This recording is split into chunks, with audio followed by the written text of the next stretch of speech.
Kogod nije bio u Sloveniji i nije probao goveđe juhe, to je prva stvar koju morate da napravite kad dođete.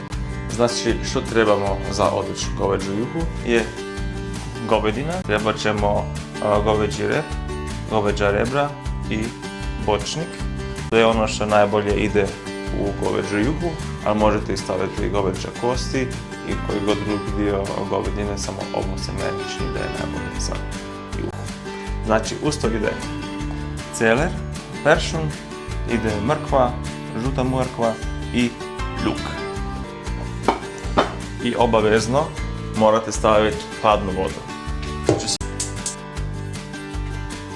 Znači, juha će se sad kuvati 3 do 4 sata, može i duže, može i bolje, a mi ćemo kuvati tako da će biti za ručak spremno. Tako. I što je sad važno, tako nas je učila moja baka Božena, stavimo ovako na malo vatru i stavimo ga gore. Ovo će malo zapeći luk i dodat ono nešto juhi, onaj dublji okus. To je vrlo važno da napravite zato što će dodati juhi dubinu. Evo sad u to vrijeme ćemo olupiti sve povrće i staviti u juhu. Tako da dok u to vrijeme će se naš luk ispeći, ćemo ga staviti unutra i onda ostaviti kuvat. Evo sad smo naše povrće ugulili, naš celer, naš peršun i naše mrkve. Evo ovako, naš luk je pečen i ovako treba da izgleda. Samo ga stavite unutra. Sad ćemo to kuvati još jedne 3 do 4 sata. Uz to vrijeme ćemo svu onu pjenu koju će se dignuti, ćemo pokupiti i baciti u smeće i onda ćemo raditi knedle od griza.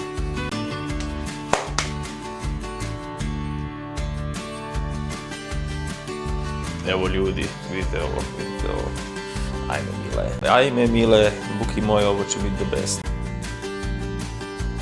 Evo, sad, poslije 5 sati kuvanja juhe, ćemo sad još na kraju precediti. Polako. I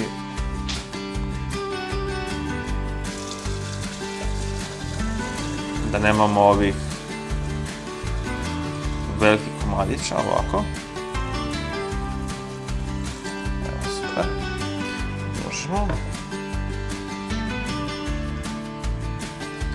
Ovako. Evo, sada imamo žutu juhu, jel vidite to?